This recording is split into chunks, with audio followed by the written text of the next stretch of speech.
Hi everybody, my name is Victoria. Welcome back to my channel where I talk about my reading life, and welcome if you're new here. I have not done a wrap-up the whole year, so I thought we would do a January, February, March reading wrap-up since I have not talked about a single book that I've read in 2026. And so we'll just call it the first quarter wrap-up. I think from here on out, I'll probably be able to do monthly wrap-ups, but at least that's my plan because I'm reading a lot more per month now than I was. So in January, February, and March, I was very busy, and I also had my child. So there was a lot going on in addition to work and wrapping up work, trying to go on maternity leave. So honestly, it was not a very heavy reading time of my life. But I do have 7 books to talk about. I was able to complete seven things in that span of time. And so I'm gonna sort of go just chronologically, with one exception. I'm going to group some books together because I read the first three of the Protector of the Small quartet by Tamora Pierce. And so in April, I am reading the last one, which is Lady Night. But in January, February, and March, I read First Test, Page, and Squire. Squire is the only one that I own a physical copy of, so that's what I'm holding up for you to see. Which, by the way, thank you to Christy for sending this to me. But I'm gonna sort of talk about these 3 books together as a group. So we've been reading these, the first 3 quartets of Tamora Pierce's young adult novels in kind of publication order. And so we've been reading through those series. This is the last series that we're doing in the read along. And so we're coming to the end of it. And I will say this has been my favorite of the 3 quartets that we've read. We read the Alana books, which are The Song of the Lioness. Then we read the Dane books, which are Wild Magic. And now these are the Kell books. Her name is Kelladry, and that's called Protector of the Small. And so they are all tied together through the world and the universe that they're set in. And what I like about these 2 is that we do see the return of a lot of characters as you go through. And so I would even go as far to say they're more Easter eggs. Like, if you had not read the Song of the Lioness, I think you wouldn't miss too much in the Protector of the Small, at least in my opinion. There's definitely some things you would miss that you wouldn't quite catch, but you could read the quartet without having read those, so just FYI. But if you're not a completionist, I would say Protector of the Small is probably the best quartet so far that I've read, in my opinion. So what I like about this quartet is Kell is a much more she's a protagonist who I think a young person can look up to. Kell stands up for her friends. She stands up for what's right. She is, I think, a really strong protagonist. And she has her flaws and things that she's working towards. But I feel like from the 3 quartets, Kell has been my favorite as far as who I think I would want a young person to look up to. The Protector of the Small books take place in Tortal, but we're a bit after Alana.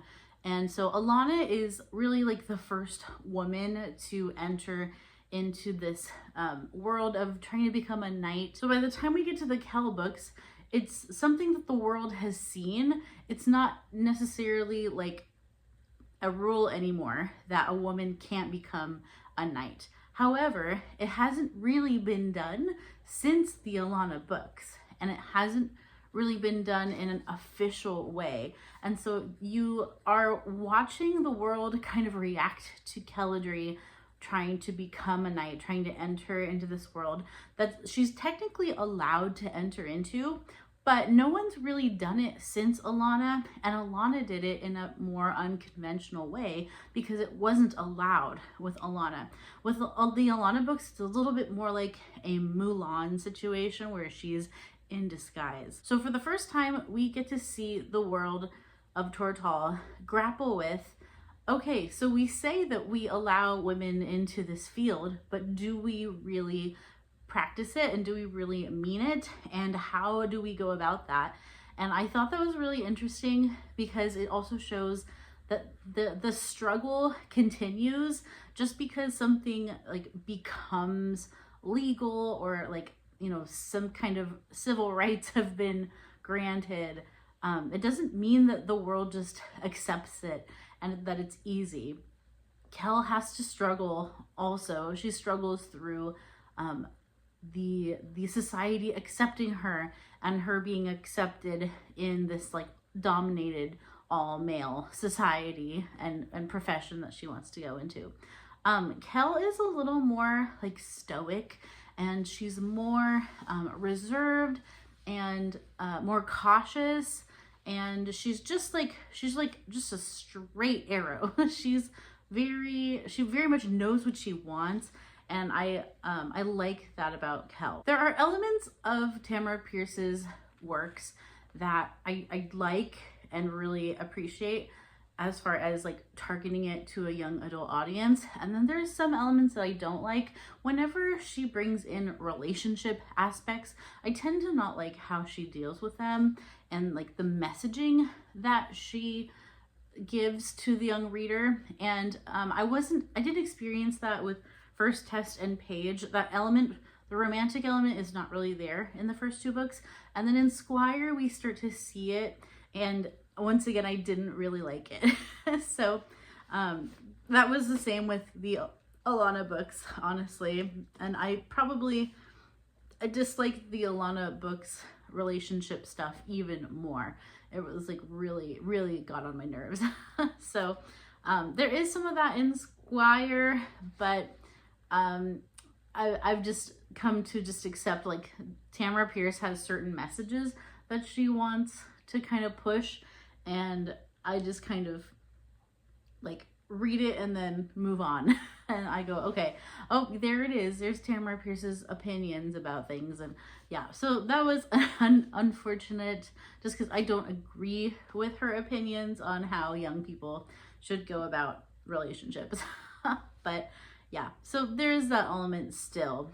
If you're wondering, it is present in these two, but not until the third book. And so I haven't read the fourth book yet, so I haven't seen what that's like yet. But I've really enjoyed these. I think all the things that I liked about the other quartets, they're just stronger in this one. You can tell that Tamora Pierce has really honed her craft, and they're more direct as far as like what they're trying to accomplish and who they're written for. And so yeah, the Protector of the Small have been really great. I think I've given each of them 4 or 5 stars. I've been kind of lazy with rating this year, and I've just been kind of like, if I like stuff, I just give it 5 stars. I've not been thinking very hard about my ratings because I'm not putting a lot of stock into them, but I think I've rated each one 5 stars. So that's pretty good. The next book that I finished in 2026 was The Shining by Stephen King. And this is one where I was very familiar with the movie. It's a movie that I have watched before with my husband. He really enjoys the movie, and so I had seen it with him for the first time. And so I completely knew the story, and I only knew how the end was in the movie. And I did hear that it was a little different between the movie and the book as far as the ending. And I was also aware that Stephen King didn't like the Shining movie, and he didn't like what they did with the source material, and he was like very vocally not a fan of it. So that was really intriguing to me. I wanted to know why and what was different and how it was different. I liked them separately. Like, I liked the book as a separate entity from the movie. And yeah, I think sometimes they just stand on their own. and I think that's okay sometimes. But I loved The Shining as a reading experience. Also gave it 5 stars. So if you don't know the story of The Shining, we are with Jack Torrance. He's our main character, and he has a family of a wife and a small boy, Danny, and then is the mom's name Wendy? Now I don't even remember. But anyways, they're a little unit, and Jack Torrance is down on his luck. He can't hold a job, and there's a lot of exploration towards the beginning of the novel of why he can't hold a job, what is holding him back in life, how his family is actually quite fraught as a unit, and it's kind of about to fall apart. And so he's kind of on his last legs, if you will, and he gets this job as the caretaker for the off season of this big famous hotel called the Overlook. And the Overlook is in an incredibly remote area, and it's he's going to be there in the winter. They're going to be snowed in with very little ability to contact the outside world, which, you know, what could possibly go wrong? And so, yeah, you see the whole family goes, and he starts this job. And as they're at the hotel, they're having these experiences, and particularly that revolve around Danny, around the little boy. And so, yeah, that's all I'll say about The Shining. But it is Stephen King, so you can imagine there are horror elements. This one has a supernatural element as well. So it also has the theme of addiction and alcoholism. So Jack Torrance is basically a long-suffering alcoholic, and that's a very common thing in Stephen King's work, is to deal with addiction, because Stephen King himself also dealt with addiction for much of his life. And so, yeah, I thought the elements of like balancing the internal struggles of Jack Torrance and of all 3 of the characters really, balanced with the outside horror elements and the way that those 2 things kind of bounce off each other and reflect on each other, I thought was really well explored. And I think that's something you kind of lose in the film, is you don't get all the internal things that are going on with Jack. I liked that we saw that, and it created more of a suspense and horror element, because you know the internal thoughts of Jack and how they're kind of becoming more and more unhinged. And so you see that directly. And with a movie, you can't really do that, right? You can only really see like the outside effects of things and not the internal dialogue. So I really liked that difference of reading the book. The resolution of everything I liked in the book as well, but I also like it in the movie. So I liked it in both, but yeah, they're just a little different. So yeah, I thought it was still effective as like a different media from the book to the movie. I think they're both effective in their own ways. I haven't watched the movie in actually quite a few years, so now I really want to rewatch the movie and see if I still feel that way. But yeah, I just really enjoyed my time with The Shining. And I actually read another Stephen King book, but we'll talk about that in my next wrap up, because that was in April. So I'm not going to talk about April books yet.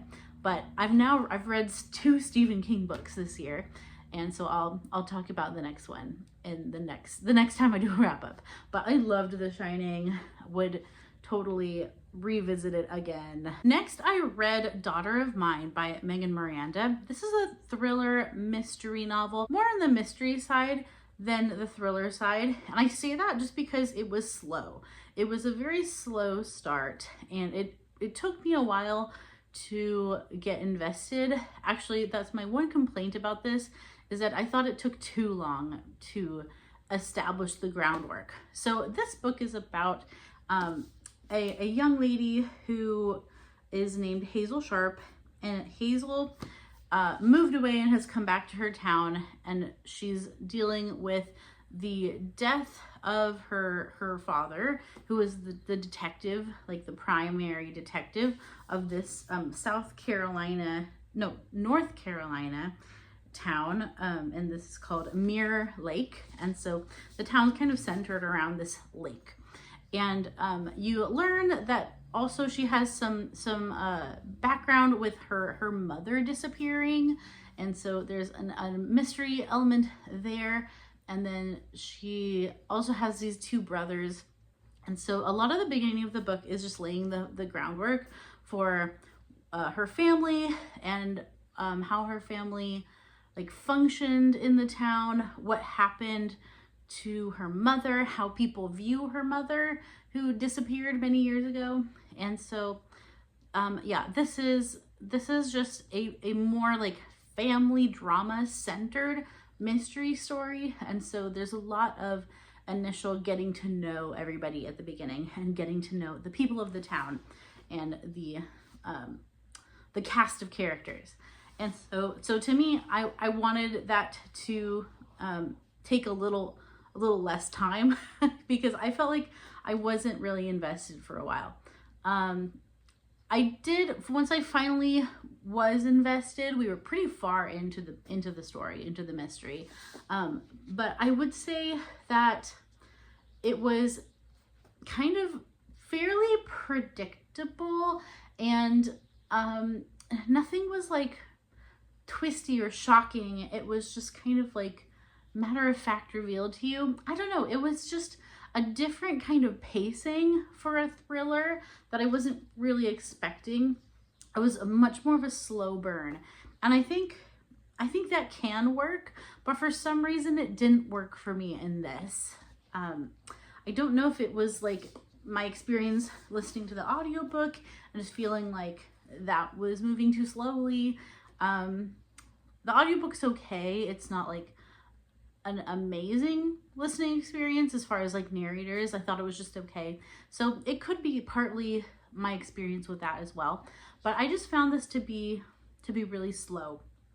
Yeah, very slow. I didn't even really give you a synopsis, but basically it stops raining. Like there's a lot to do with the weather and rain, and the town basically has a drought, and the lake starts drying up, and then a car comes out of the lake. They discover there's been a car in the lake, and so then it's about whose car that was, and then the mystery that surrounds that, and then how our main characters are related to that. So yeah, it was okay. Probably not something I'm going to revisit. I'll probably get rid of this copy. I don't think I'll read it again. But yeah, it was just okay. A 3-star read for me. Very middling. Yeah, not one that I'll hang on to or remember, unfortunately. But I do have another Megan Miranda book that I'm gonna try, and so we'll see if I like that one more. The next book that I finished was a nonfiction book, and that's Nazi Wives by James Wyllie, I think. I don't have a copy in front of me, so I'll just put a picture here. But I think that's the author.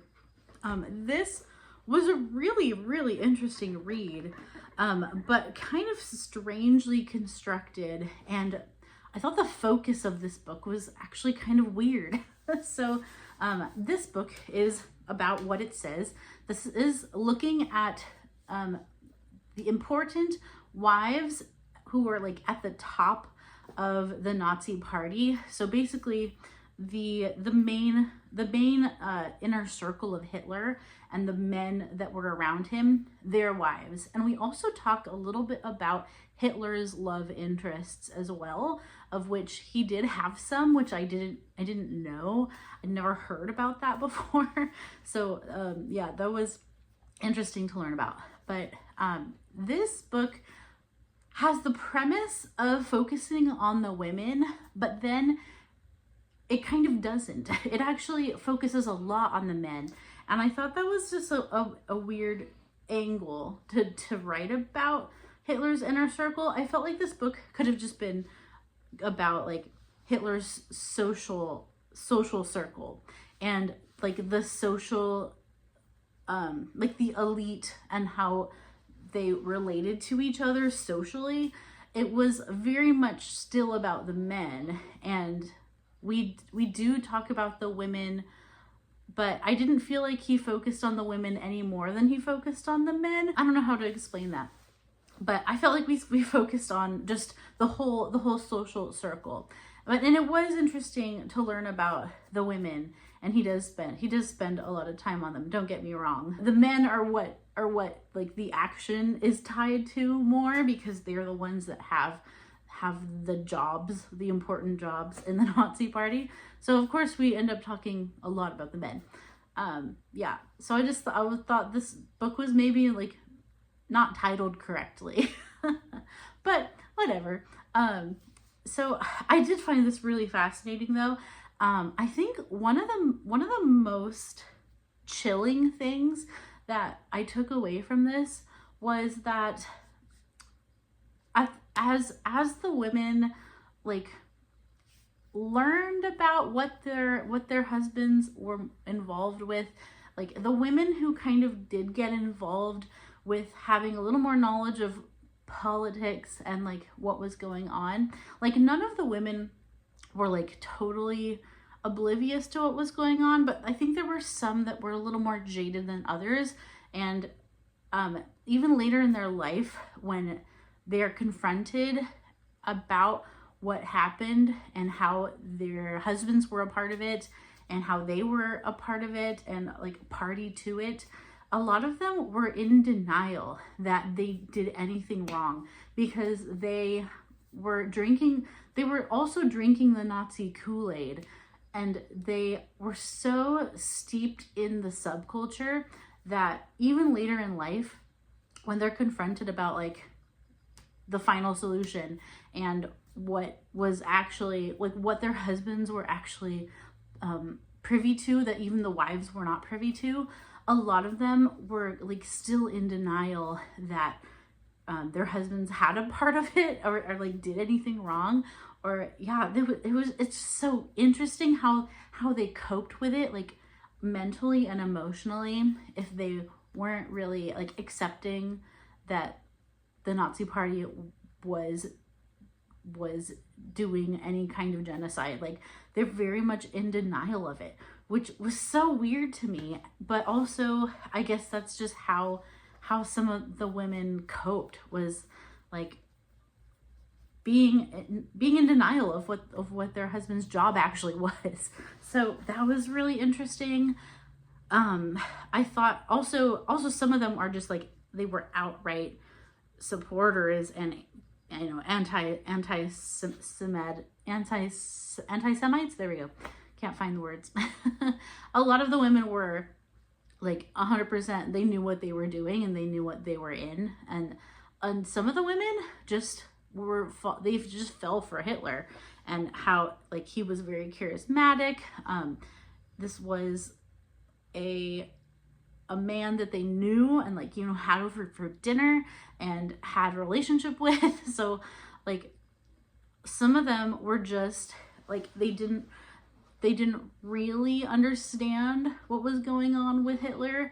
Like they did and they didn't, you know, so they didn't quite always understand the depth of what it would be and what kind of genocide they were privy to. Also really interesting to learn about the role of women and what Hitler's idea was of like the perfect woman and the perfect family.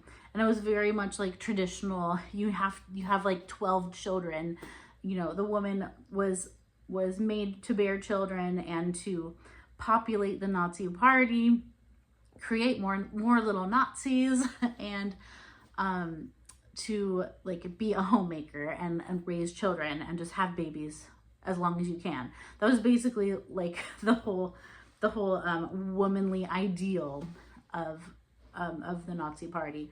So yeah, just some really disturbing things about how they were so also wealthy and lived in this like rich, wealthy society and having dinner parties and like, you know, just having like mansions and castles and like having multiple properties, and then that they were like successful on the backs of the most atrocious genocide in the history of mankind. Like it's just insane.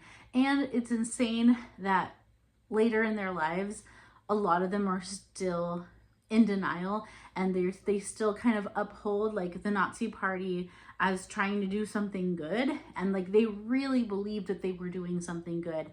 And it's so disturbing that they saw that as a good thing to be a part of. It's shocking. So yeah, this was an interesting book.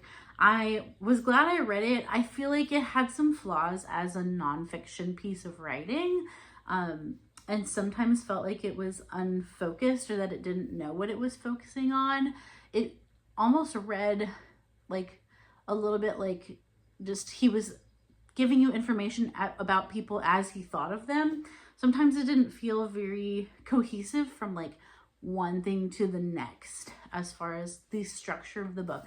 But if you can kind of get over some of those flaws, I thought it was really riveting. But to me, it was interesting to look at how the Nazi Party saw themselves as upholding these virtues, that they were going to change the world. You know, they were going to, and definitely they were going to change Germany, and they were going to take over the world with their virtues, because they felt like they knew better than the rest of the world. And just it's just so disgusting and shocking that they thought they were in the right. Yeah, it was a very interesting read. And the last book that I have to talk about is Wives and Daughters by Elizabeth Gaskell.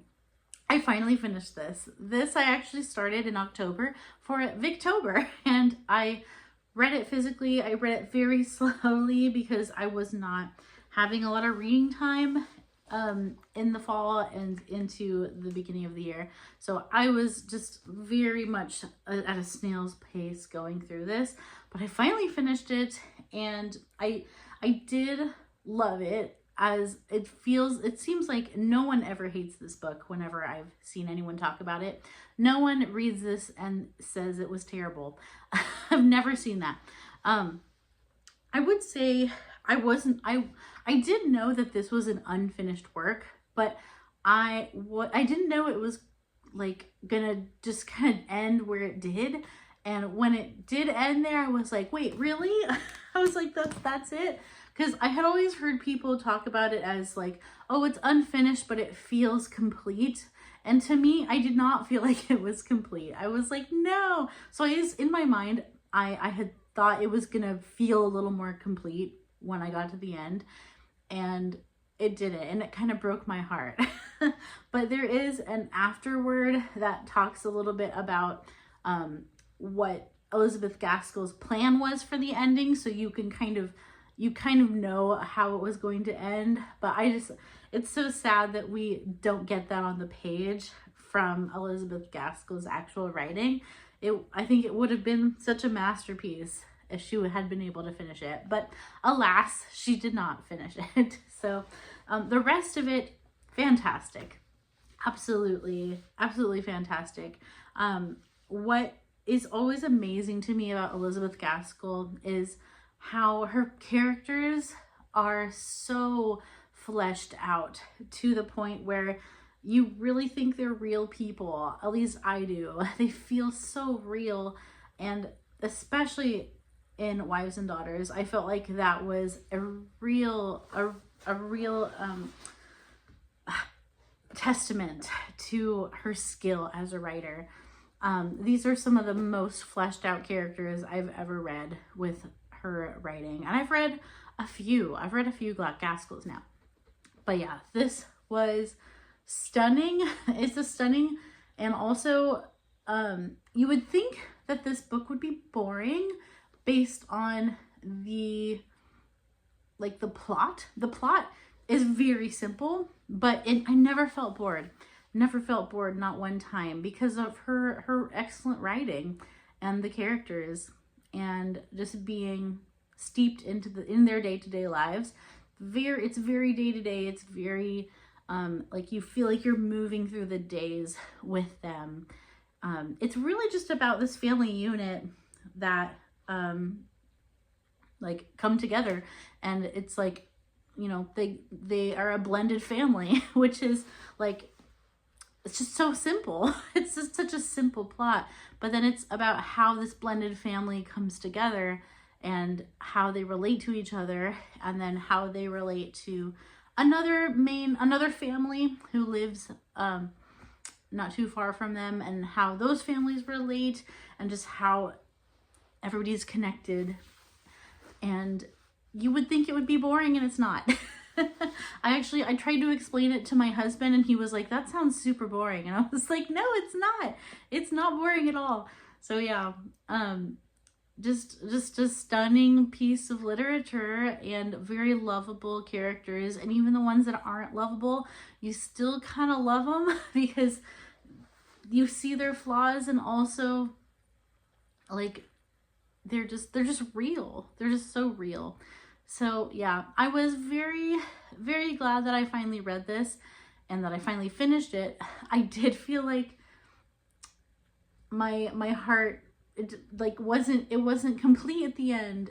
It's not complete, and I'm so sad about that. But yeah, we'll just have to be okay with that. That's the risk you run when you read an unfinished work, is you might at the end feel like, yes, it is unfinished. So yeah, I just really enjoyed it. 5 stars easily. Those are all the books that I'm going to talk about in this wrap up. I have read already like 3 books in April, so I think April I'll probably do its own video, because I think I'll have quite a few books to talk about there. But those are the 7 books that I read in the first quarter of the year. I would love to hear if you have any thoughts on these books. I would love to chat with you in the comments about any of these books for any reason. And I hope you have a wonderful rest of your day. Thank you so much for watching my video today. Keep reading great books, and until next time, bye-bye.